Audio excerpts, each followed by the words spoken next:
All right, so let's call it order the June 5, 2024 meeting of the Lower Southford Township Board of Supervisors. And if everyone could please join me in the pledge of allegiance. Pledge of allegiance to the flag. One nation. Thank you.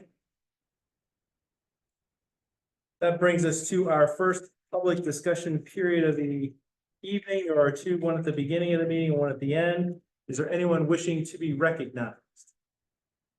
Mr. Chairman, as I told you, gentlemen, I just want, for anybody watching or any members of the public, my dishevelness, I'm coming directly from a little league game. So I just want to put that out there. And we are happy to have you, my friend. We are happy to have you. All right, so we will move on to the consent agenda. I'll take a motion to approve the consent agenda. So moved. One correction. I heard there was a typo, transaction details 331, income was spelled. I will amend my motion to approve it subject to that amendment. Second. Moved in second, and all in favor, say aye. Aye. Opposed, say nay. Motion carries. Committee reports, zoning hearing board, Mr. Beaky. So we do have an application for a zoning hearing. It is for 193 Kennedy Road for a detached car garage. The hearing date has not been scheduled yet. However, it is anticipated potentially be July 11th. Very good. May I just ask a question? In your opinion, is this something that the board should be taking a position on? I do not think that it Is a simple dimensional variance request well, and let it stand on its own merits? from my perspective, yes. Okay. It'd be a little tight to turn around if we wanted to send someone in opposition to it, the hearing's July 11th, we're on July 3rd is the next time we need to discuss. So I just want to bring it up now. Sure. Anybody? Okay. Thank you. Very good. All right, moving right along. Park board, Holly. Well, under upcoming meetings, it says June 25th, and we did need to cancel that meeting as there's not going to be a quorum. Too many people are on vacation. So our next meeting will be July 23rd in this room. 7 p.m. So noted. All right. Fire chief. All right. May's fire report, 41 calls, 26 today, 15 at night, 13 fire alarms, 5 building investigations, 4 EMS assists, 3 electrical fire, 2 dwelling fires, 2 accidents, 2 vehicle fires, 2 vehicle rescues, a building fire, CO detector, special service, and a brush fire, 27 in Lower Southford, 8 in Franconia, 3 in Town Menson, 3 up in Southford. We had a total personnel of 390. We averaged 9.5 per call. And we were in service for 20 hours, 28 minutes, 3 seconds. We're happy the fair is behind us. A good week for us. We had a good showing of our members, so we always like up the JC. So that went well on our end. We had 2 firefighters graduated from Fire One Academy, so great, exciting event. Fire police vehicles in. It's getting its emergency lighting outfitted now. So another week or 2, that'll be back, and then go the process when that service. I understand Mr. Moyer drove that in the parade. I believe that's correct. That is correct. That is Mr. Moore, one of our longest standing members at Fire Police. He's longest. We will not mention his age, but that was quite an accomplishment. That was nice to see. Yeah, well done. Thank you. Any questions for? Well, the other chief's right. Our the number of firefighters per call, any sense of how that looks compared to county average of other stations? Seems like we get a good number of, we're blessed to have a good volunteer base and we get a good number of response out. I was just curious how that looks statistically against. I don't need an answer now, it might be something to find out. Average and Okay. Yeah, it seems like our numbers are decent compared to some of your steady. Good. Yeah, good. Thanks for your support during. The JC has been appreciated. Nice.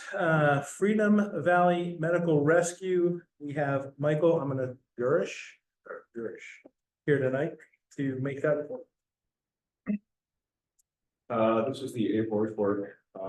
Freedom Valley Medical Rescue reduced stations down to 2 full-time 24/7 stations and one part-time station, it's a 9-9 truck.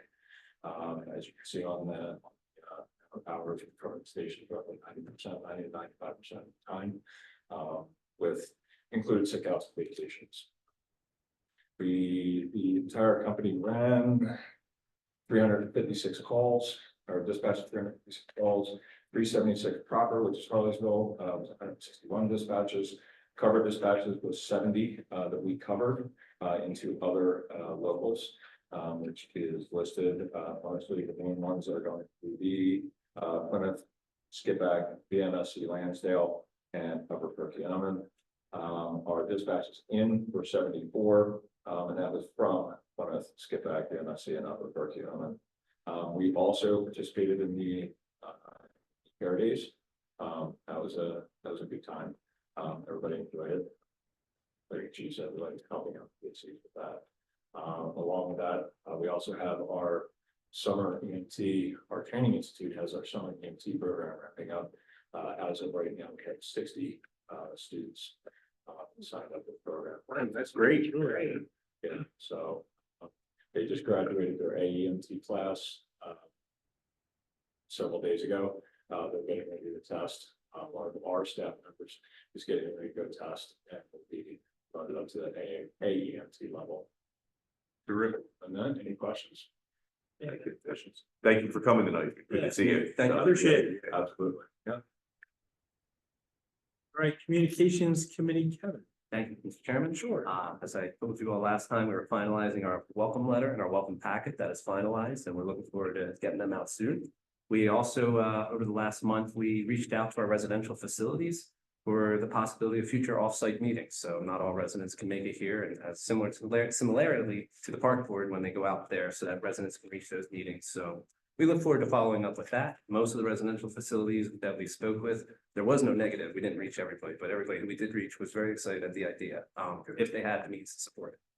And our next communications committee meeting is June 19th at 7:30, both here and on Zoom, and we encourage members of the public and business owners to attend. Thank you. Terrific. Which reminds me, the upcoming meetings for the various committees are listed at the bottom of the agenda for those who would like to attend. Recreation Authority, we did meet in May, end of May, and went over the April numbers.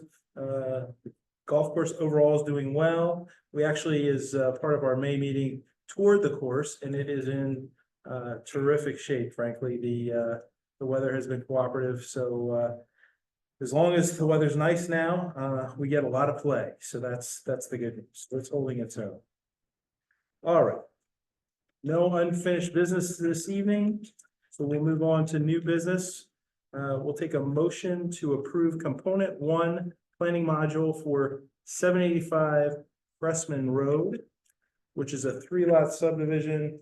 This would approve their planning for, I guess, the septic planning for all 3 lots, including the 2 new lots, and there's an existing house out there that had to have a, I guess, a replacement portion of the lot, should the existing system malfunction. Chairman, I make a motion to approve the component 1 planning module for the 785 Pressman Road subdivision, also known as the Tuttle subdivision. Second, moved and seconded, all in favor, say aye. Aye. Those say nay. Motion carries. Next up, the Montgomery County Commissioners EMS Week, which was held the week of May 19th through the 25th, 2024. Chairman, I make a motion to approve a resolution recognizing Montgomery County Commissioners EMS Week retroactive. Second. Moved and seconded. All in favor, say aye. Aye. Those say nay. Motion carries. Next up is the request for fire police assistance at 4 events, which include the Souderton Area School District graduation ceremony, which I believe is tomorrow. Upper Suffolk Township Philadelphia Folk Festival, August 15th through August 18th. Upper Salford Township Old Goshen Hoppin Oyster Picnic, September 7th, 2024. And finally, Upper Salford Township Big Bad Bonfire, October 12th, 2024. Mr. Chairman, I would make a motion to approve the fire police assistance as previously listed And ask everybody here to please pray that we do not have rain tomorrow night because my son is graduating and I do not want to sit in the gymnasium. I'll second. One more focus in case, if we do, good point with the rain, if we have any rain, should we approve this with a rain date approved as well? Or do we need to? For the graduation, maybe we decide.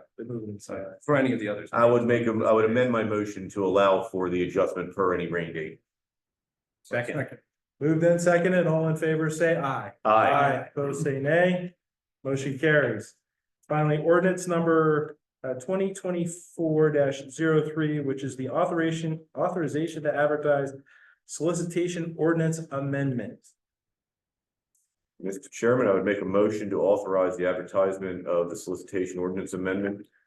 As we discussed at the work session yesterday, this would bring our solicitation ordinance into, I think, better stead with our adjacent municipalities and be easier to manage for the police and for the residents to understand. Second. I do have one question on this after reading it. Mr. Gary, maybe you could help me out here, trying to find exactly where it says. Provide for an exemption right at the top from registration requirements for religious and political soliciting and public subject compliance. But it says further in there with the exemptions, except with below, with this, political. I was just curious if that applies to no solicitation. I've heard that before, but that would mean that they still would have a right to knock on the door then? As I just wanted to clarify. There's a Supreme Court case directly off. That would be a fear. So politically, you can still knock on the door, even if they have that. Or religiously. Okay. Just one clarify. Any other questions or comments? So. So motion's on the table. Second. Second, move the second, all in favor, say aye. Aye. Aye, opposed, say nay. Motion carries. That brings us to our second discussion period of the evening. Is there anyone wishing to be recognized? Just have a quick question about current fairway drive. For the solicitation, how does a resident what are they supposed to do if someone comes up, knocks on the door? They don't have to. Call the Police. In fact, we talked, one thing that brought this on is we had discussed in the summer months. Let's have it too. They're knocking on the door, coming around on anything they can travel. Every day. First thing I always ask people is, do you have a permit? One thing we actually talked about on the side is, well, we're going to try to put them on the website too, but once these signs should be up there, to call the police if that's, you have to call the non-emergency number. And the police, for anybody watching this too, Yeah. they encourage you to. Absolutely. I think people look at that as, oh, am I bothering the police by calling over something of this? No, you are not. That is the appropriate measure to manage that to the community, and they will welcome that phone call. And I think it was our last work session we discussed, or maybe 2 ago, I believe, but we do have it online, and yeah, as Mr. Cameron said, our sergeant right there said, absolutely, call the police. Good. Thank you. Good question. But Mr. Chairman, if I can just make one other real quick point, an individual homeowner can sign their property too and put a sign, no solicitation. Okay. You can't for a whole neighborhood, but you can for an individual house. Good. Thank you. Very good. Any further discussion? Hearing none. Do we have need this evening, Mr. Chakowski, for executive session? We do not. We do not. So with that, we'll take a motion to adjourn, Mr. Garrity. Move we adjourn. Second. Move the second, all in favor, say Aye. aye. Aye.